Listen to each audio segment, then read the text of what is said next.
काटे हुए सिर आकाश मार्ग से दौड़ते हैं और जय जय की ध्वनि करके भय उत्पन्न करते हैं।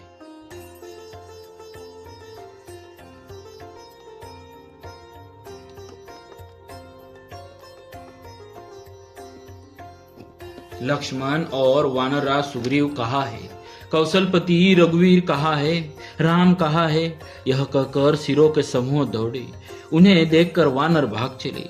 तब धनुष संधान करके रघुकुलमणि श्री राम जी ने हंसकर बाणों से उन सिरों को भली भांति बेध डाला। हाथों में मुंडों की मालाएं लेकर बहुत सी कालिकाएं झुंड के झुंड मिलकर इकट्ठी हुई और वे रुधिर की नदी में स्नान करके चली, मानो संग्राम रूपी वटवृक्ष की पूजा करने जा रही हो। फिर रावण ने क्रोधित होकर प्रचंड शक्ति छोड़ी।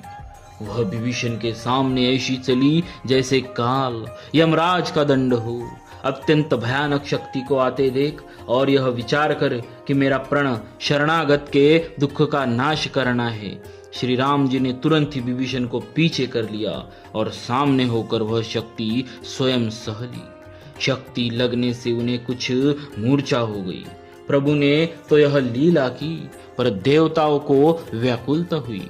प्रभु को श्रम शारीरिक कष्ट प्राप्त हुआ देखकर विभीषण क्रोधित हो हाथ में गदा लेकर दौड़े और बोले, अरे अवागे मूर्ख, नीच दुर्बुद्धि, तूने देवता मनुष्य मुनि नाग सभी से विरोध किया। तूने आदर सहित शिव जी को सिर चढ़ाए, इसी से एक एक के बदले में करोड़ों पाए। उसी कारण से अरे दुष्ट, तू अब तक बचा है, किंतु अब काल तेरे सिर पर नाच रहा है। अरे मूर्ख, तू राम विमुख होकर संपत्ति सुख चाहता है। ऐसा कहकर विभीषण ने रावण की छाती के बीचों बीच गदा मारी। बीच छाती में कठोर गदा की घोर और कठिन चोट लगते ही वो पृथ्वी पर गिर पड़ा। उसके 10 मुखों से रुधिर बहने लगा। वह अपने को फिर संभाल कर क्रोध में भरा हुआ दौड़ा। दोनों अत्यंत बलवान योद्धा भिड़ गए और मल्ल युद्ध में एक दूसरे के विरुद्ध होकर मारने लगे। श्री रघुवीर के बल से गर्वित विभीषण उसको रावण जैसे जग द्विजयी योद्धा को पासंग के बराबर भी नहीं समझते। शिव जी कहते हैं, हे उमा, विभीषण जी क्या कभी रावण के सामने आंख उठाकर भी देख सकता था, परंतु अब वही काल के समान उससे भिड़ रहा है। यह श्री रघुवीर का ही प्रभाव है। विभीषण को बहुत ही थका हुआ देखकर हनुमान जी पर्वत धारण किए हुए दौड़े। उन्होंने उस पर्वत से रावण के रथ, घोड़े और सारथी का संहार कर डाला और उसके सीने पर लात मारी। रावण खड़ा रहा, पर उसका शरीर अत्यंत कांपने लगा। विभीषण वहां गए जहां सेवकों के रक्षक श्री राम जी थे। फिर रावण ने ललकार कर हनुमान जी को मारा। वे पूंछ फैलाकर आकाश में चले गए। रावण ने पूंछ पकड़ ली। हनुमान जी उसको साथ लिए हुए ऊपर उड़े। फिर लौटकर महाबलवान हनुमान जी उससे भिड़ गए। दोनों समान योद्धा आकाश में लड़ते हुए एक दूसरे को क्रोध करके मारने लगे। दोनों बहुत से छल बल करते हुए आकाश में ऐसे शोभित हो रहे हैं मानो कज्जलगिरी और सुमेरु पर्वत लड़ रहे हो। जब बुद्धि और बल से राक्षस गिराए न गिरा, तब मारुति श्री हनुमान जी ने प्रभु को स्मरण किया। श्री रघुवीर का स्मरण करके धीर हनुमान जी ने ललकार कर रावण को मारा। वे दोनों पृथ्वी पर गिरते और फिर उठकर लड़ते हैं। देवताओं ने दोनों की जय जय पुकारी। हनुमान जी पर संकट देखकर वानर भालू क्रोधातुर होकर दौड़े, किंतु रणमद माते रावण ने सब योद्धाओं को अपने प्रचंड भुजाओं के बल से कुचल और मसल डाला। तब श्री रघुवीर के ललकारने पर प्रचंड वीर वानर दौड़े। वानरों के प्रबल दल को देखकर रावण ने माया प्रकट की। क्षण भर के लिए वह दृश्य हो गया। फिर उस दुष्ट ने अनेकों रूप प्रकट किए। श्री रघुनाथ जी की सेना में जितने रीछ वानर थे, उतने ही रावण जहां तहां और चारों ओर प्रकट हो गए। वानरों ने अपरिमित रावण देखे। भालू और वानर सब जहां तहां इधर उधर भाग चले। वानर धीरज नहीं धरते। हे लक्ष्मण जी, हे रघुवीर, बचाइए बचाइए, यो पुकारते हुए वे भाग जा रहे हैं। दसों दिशाओं में करोड़ों रावण दौड़ते हैं और घोर कठोर भयानक गर्जन कर रहे हैं। सब देवता डर गए और ऐसा कहते हुए भाग चले कि हे भाई, अब जय की आशा छोड़ दो।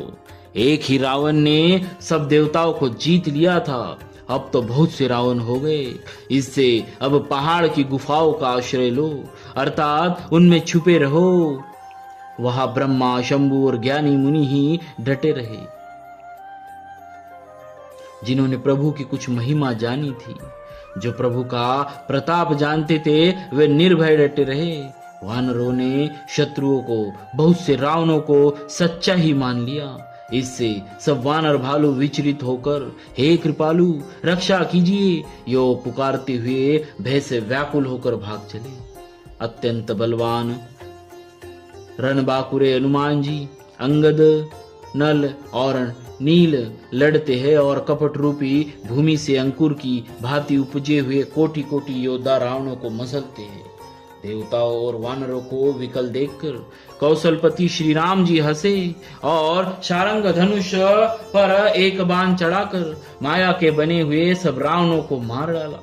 प्रभु ने क्षण भर में सब माया काट डाली। जैसे सूर्य के उदय होते ही अंधकार की राशि फट जाती है, नष्ट हो जाती है। अब एक ही रावण को देखकर देवता हर्षित हुए और उन्होंने लौटकर प्रभु पर बहुत से पुष्प बरसाए।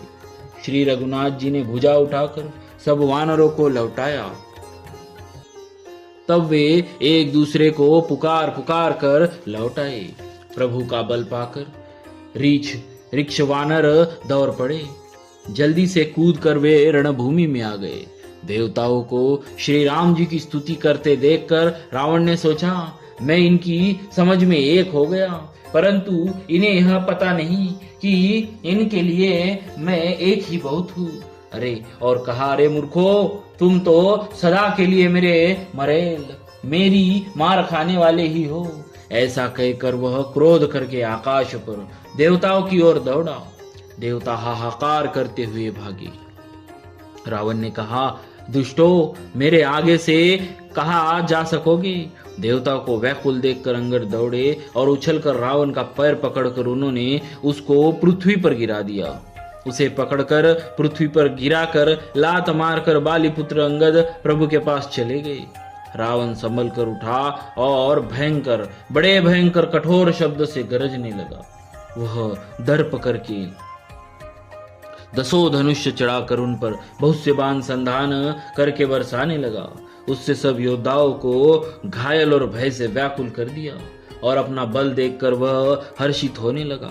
तब श्री रघुनाथ जी ने रावण के सिर, भुजाएं, बाण और धनुष काट डाले, पर वे फिर बहुत बढ़ गए।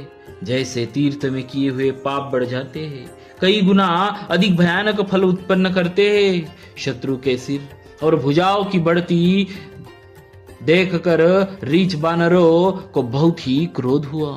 वह मूर्ख भुजाओं के और सिरों के कटने पर भी नहीं मरता। ऐसा कहते हुए भालू और वानर योद्धा क्रोध करके दौड़े। भालीपुत्र अंगद, मारुति, हनुमान जी, नल, नील, वानरराज सुग्रीव और द्विविद आदि बलवान उस वृक्ष पर और पर्वतों का प्रहार करते हुए वह उन्हीं पर्वतों और वृक्षों को पकड़कर वानरों को मारता है। कोई एक वानर नखों से शत्रु के शरीर को फाड़कर भाग जाते हैं, तो कोई उसे लातों से मारकर तब नल और नील रावण के सिरों पर चढ़ गए और नखों से उसके ललाट को फाड़ने लगे। खून देखकर उसे हृदय में बड़ा दुख हुआ। उसने उनको पकड़ने के लिए हाथ फैलाए, पर वे पकड़ में नहीं आते। हाथों के ऊपर ही ऊपर फिरते हैं, मानो दो भौरे कमलों के वन में विचर रहे हो। तब उसने क्रोध करके उछलकर दोनों को पकड़ लिया। पृथ्वी पर पटकते समय वे उसकी भुजाओं को मरोड़कर भाग छूटे। उसने क्रोध करके हाथों में धनुष 10 धनुष लिए और वानरों को बाणों से मारकर घायल कर दिया। हनुमान जी आदि सब वानरों को मूर्छित करके और संध्या का समय पाकर रावण हर्षित हुआ। समस्त वानर वीरों को मूर्छित देखकर रणधीर जामवंत दौड़े। जामवान के साथ जो भालू थे वे पर्वत और वृक्ष धारण किए रावण को ललकार ललकार कर मारने लगे। बलवान रावण क्रोधित हुआ और पैर पकड़ कर वह अनेकों योद्धाओं को भूमि पर पटकने लगा। जामवान ने अपने दल का विध्वंस देखकर क्रोध करके रावण की छाती में लात मारी। छाती में लात का प्रचंड आघात लगते ही रावण व्याकुल होकर रथ से पृथ्वी पर गिर पड़ा। उसने 20 हाथों में भालुओं को पकड़ कर रखा। ऐसा जान पड़ता था मानो रात्रि के समय भंवरे कमलों में बसे हुए हैं। उसे मूर्छित देखकर फिर लात मारकर वृक्षराज जामवन प्रभु के पास चले गए। रात्रि जानकर सारथी रावण को रथ में डालकर उसे होश में लाने का उपाय करने लगा। मूर्छा दूर होने पर सब रीछ वानर प्रभु के पास आए। उधर सब राक्षसों ने बहुत ही भयभीत होकर रावण को घेर लिया। बोलिए श्री सीताराम जी महाराज की जय। भक्तवत्सल भगवान।